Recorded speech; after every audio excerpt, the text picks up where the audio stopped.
नमस्कार दोस्तों, मेरा नाम विवेक यादव है। आज हम कार्यपालिका के उपराष्ट्रपति, प्रधानमंत्री एवं महान्यायवादी के क्वेश्चन डिस्कस करेंगे। जो उपराष्ट्रपति आर्टिकल 63 से 71 एवं प्रधानमंत्री का 74 से 75 एवं महान्यायवादी का आर्टिकल 76 में वर्णित है। चलिए आइए आज से क्वेश्चन स्टार्ट करते हैं। उपराष्ट्रपति के चुनाव में कौन कौन भाग लेता है? ऑप्शन नंबर ए संसद के निर्वाचित सदस्य, ऑप्शन नंबर बी संसद के सदस्य, ऑप्शन नंबर सी संसद एवं विधानसभा के सदस्य, ऑप्शन नंबर डी उपयुक्त सभी। तो आपका राइट आंसर हो जाएगा संसद के सदस्य। इसमें 552 लोकसभा से एवं राज्यसभा से 250 लोग पार्टिसिपेट करते हैं। चलिए क्वेश्चन नंबर दूसरा देखते हैं। उपराष्ट्रपति के चुनाव में उम्मीदवार बनने के लिए कितने प्रस्तावक तथा अनुमोदक चाहिए? Option number A 20, option number B 50, option number C 10, option number D 12। तो आपका राइट आंसर हो जाएगा ऑप्शन नंबर ए 20। किसी भी उपराष्ट्रपति के चुनाव के उम्मीदवार को 15,000 रुपये जमानत के रूप में जमा करना पड़ता है। सर्वप्रथम भारत के उपराष्ट्रपति 1952 में डॉक्टर एस राधाकृष्णन थे, जो निर्विरोध चुने गए थे। क्वेश्चन नंबर 3 देखते हैं। उपराष्ट्रपति पे महाभियोग किस अनुच्छेद के अंतर्गत लाया जाता है? ऑप्शन नंबर ए अनुच्छेद 67 का बी, ऑप्शन नंबर बी अनुच्छेद 68, option number C 69, option number D इनमें से कोई नहीं। तो आपका राइट आंसर हो जाएगा ऑप्शन नंबर ए 67 का बी। राज्यसभा एवं लोकसभा में बहुमत से पारित प्रस्ताव इन्हें पद से हटाने के लिए आवश्यक है। ये प्रस्ताव केवल राज्यसभा में पेश किया जा सकता है। पार्टिसिपेट दोनों करेंगे। राज्यसभा केवल राज्यसभा में ही पहले पेश किया जा सकता है। आर्टिकल नंबर 68 के अंतर्गत पुनः निर्वाचन का प्रावधान है। पुनः निर्वाचन का प्रावधान है। 79 में शपथ औथ की प्रावधान है। ओके, क्वेश्चन नंबर 4 देखते हैं। मोहम्मद हामिद अंसारी भारत के उपराष्ट्रपति किस क्रम के हैं? Option number A 10, option number B 11, option number C 12, option number D 13। तो आपका राइट आंसर हो जाएगा ऑप्शन नंबर सी 12, जो 2007 से 2012 और 2012 से 2017 तक थे। और 10वें क्रमांक के उपराष्ट्रपति कृष्णकांत थे, जो 1997 से 2002 तक थे। और 11वें नंबर के भैरव सिंह शेखावत थे, जो 2002 से 2007 तक थे। और 13 नंबर के एम वेंकैया नायडू, जो 5 अगस्त 2017 से 2022 तक थे। चलिए क्वेश्चन नंबर 5 देखते हैं। कौन सा कथन असत्य है? राष्ट्रपति पद के लिए प्रत्याशी की आयु कम से कम 35 वर्ष होनी चाहिए। ऑप्शन नंबर बी उपराष्ट्रपति राज्यसभा का सभापति बनता है। ऑप्शन नंबर सी उपराष्ट्रपति का चुनाव भारत का राष्ट्रपति कराता है। ऑप्शन नंबर डी भारत के प्रथम राष्ट्रपति डॉक्टर राजेंद्र प्रसाद थे। तो इसमें से आपका राइट आंसर हो जाएगा ऑप्शन नंबर सी, जो कि गलत है। उपराष्ट्रपति का चुनाव भारत का निर्वाचन आयोग कराता है। ओके, क्वेश्चन नंबर 6 देखते हैं। निम्नलिखित में से किस एक की अध्यक्षता ऐसे के द्वारा होती है जो उसका सदस्य नहीं होता है? Option number A Lok Sabha, option number B Vidhan Sabha, option number C Rajya Sabha, option number D मंत्रिपरिषद। तो आपका राइट आंसर हो जाएगा राज्यसभा। जो भारत के उपराष्ट्रपति होते हैं वो राज्यसभा के सदस्य नहीं होते हैं। जो भारत के उपराष्ट्रपति होते हैं उनके सदस्य नहीं होते हैं। तो आपका राइट आंसर हो जाएगा option number C. Question number 7 देखते हैं। भारत एक उपराष्ट्रपति होगा किस अनुच्छेद में उल्लेखित है? Option number A 63, option number B 64, option number C 65, option number D 66। तो आपका राइट आंसर हो जाएगा अनुच्छेद 63। आर्टिकल 64 में उपराष्ट्रपति संसद की उच्च सदन का पदेन सभापति होता है। इसमें पदेन सभापति उल्लेखित है, सभापति उल्लेखित है। आर्टिकल 65 में राष्ट्रपति के अनुपस्थिति में उपराष्ट्रपति राष्ट्रपति का कार्यभार संभालता है।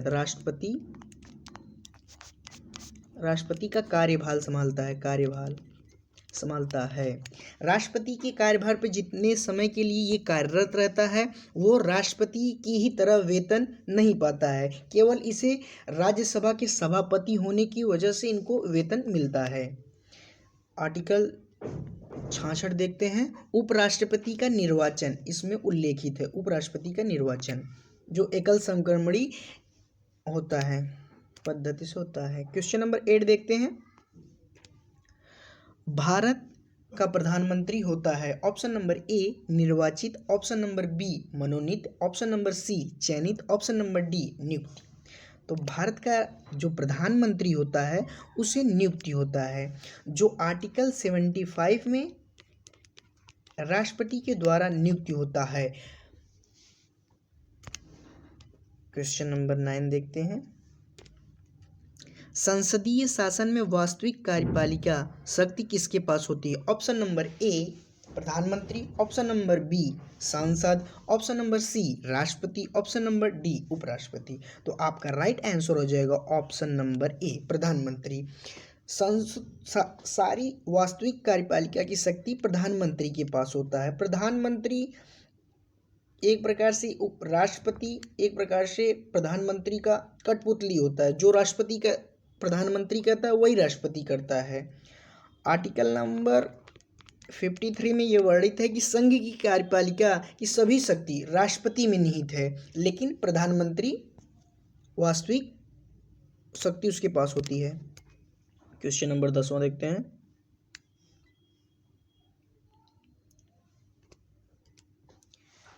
भारतीय संविधान के निम्नलिखित प्रावधानों में से कौन सा प्रावधान मंत्रिपरिषद की नियुक्ति को विवेचित करता है? ऑप्शन नंबर ए अनुच्छेद 70, ऑप्शन नंबर बी अनुच्छेद 72, ऑप्शन नंबर सी अनुच्छेद 74, ऑप्शन नंबर डी 75। तो आपका राइट आंसर हो जाएगा आर्टिकल नंबर 75। इसमें प्रधानमंत्री के साथ साथ उसके मंत्रिपरिषद की भी नियुक्ति होती है राष्ट्रपति के द्वारा होती है। 72 में क्षमादान है, जो राष्ट्रपति देता है। 5 प्रकार की क्षमादान होती हैं। क्वेश्चन नंबर 11 देखते हैं, 11 देखते हैं। भारत में स्वतंत्रता के पश्चात प्रथम मंत्रिमंडल के कानून मंत्री कौन थे?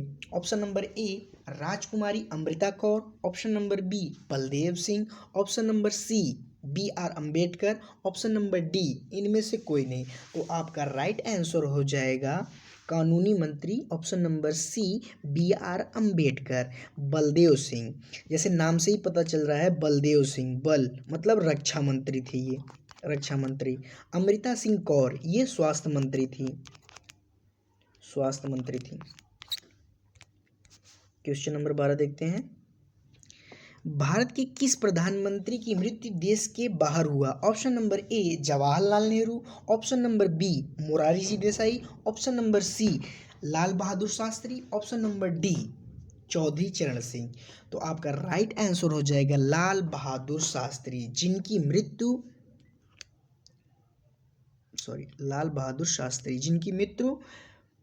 11 जनवरी 1966 को ताशकंद में हुआ था। क्वेश्चन नंबर 13 देखते हैं। भारत के प्रधानमंत्री में से कौन अपने कार्यकाल में संसद के किसी भी सत्र में उपस्थित नहीं हुआ है? तो option number A Jawaharlal Nehru, option number B Morarji Desai, option number C Lal Bahadur Shastri. तो आपका राइट आंसर हो जाएगा option number B Morarji Desai, जिनका कार्यकाल 1977 से 1969 तक था। क्वेश्चन नंबर 14 देखते हैं। निम्नलिखित में से कौन सा आधिकारिक दस्तावेज भारत से संबंधित है?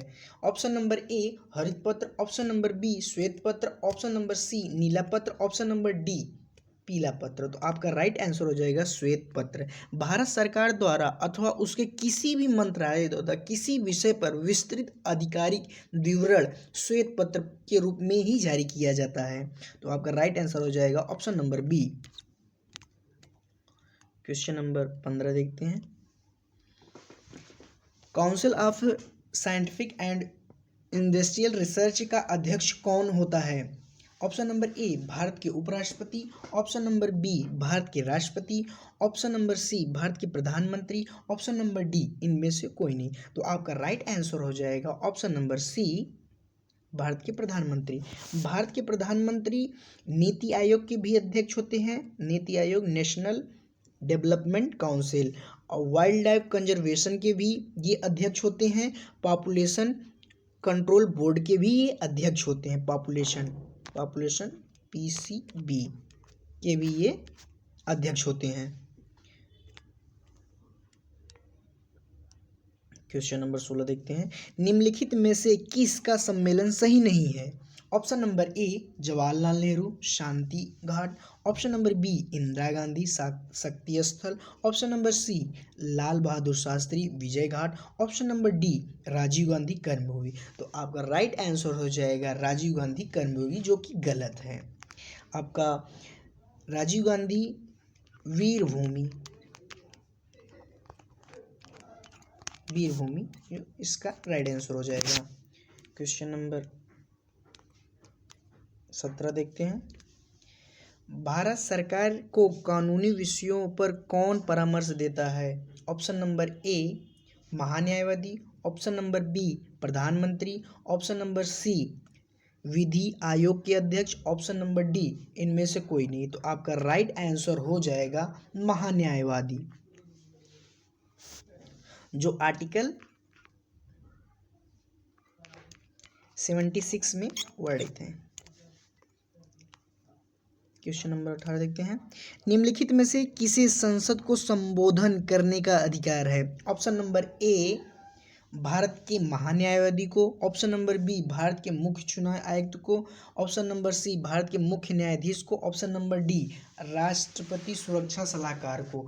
तो आपका राइट आंसर हो जाएगा ऑप्शन नंबर ए भारत के महान्यायवादी। भारत का महान्यायवादी लोकसभा प्लस राज्यसभा में किसी भी सदन में ये भाग ले सकता है, उस पर बहस कर सकता है, लेकिन वोट नहीं दे सकता है। तो आपका राइट आंसर हो जाएगा ऑप्शन नंबर ए। क्वेश्चन नंबर 19 देखते हैं। भारतीय संविधान के किस अनुच्छेद के अंतर्गत भारत के नियंत्रक एवं महालेखा परीक्षक की नियुक्ति होती है? ऑप्शन नंबर ए अनुच्छेद 148, ऑप्शन नंबर बी अनुच्छेद 76, ऑप्शन नंबर सी अनुच्छेद 165, ऑप्शन नंबर डी अनुच्छेद 72। तो आपका राइट आंसर हो जाएगा ऑप्शन नंबर ए 148। इनकी नियुक्ति भारत के राष्ट्रपति के द्वारा होता है। आर्टिकल नंबर 76 में महान्यायवादी से रिलेटेड है। आर्टिकल नंबर 75 महाधिवक्ता जो राज्य में विधि अधिकारी होता है, अधिवक्ता। 72 में क्षमादान है। क्वेश्चन नंबर 20 देखते हैं। उदारीकरण, निजीकरण एवं भूमंडली की नई आर्थिक नीति घोषित की गई। Option number A Rajiv Gandhi द्वारा, option number B Narasimha Rao, option number C Morarji Desai, option number D Indira Gandhi द्वारा। आपका राइट आंसर हो जाएगा नरसिम्हा राव द्वारा। 24 जुलाई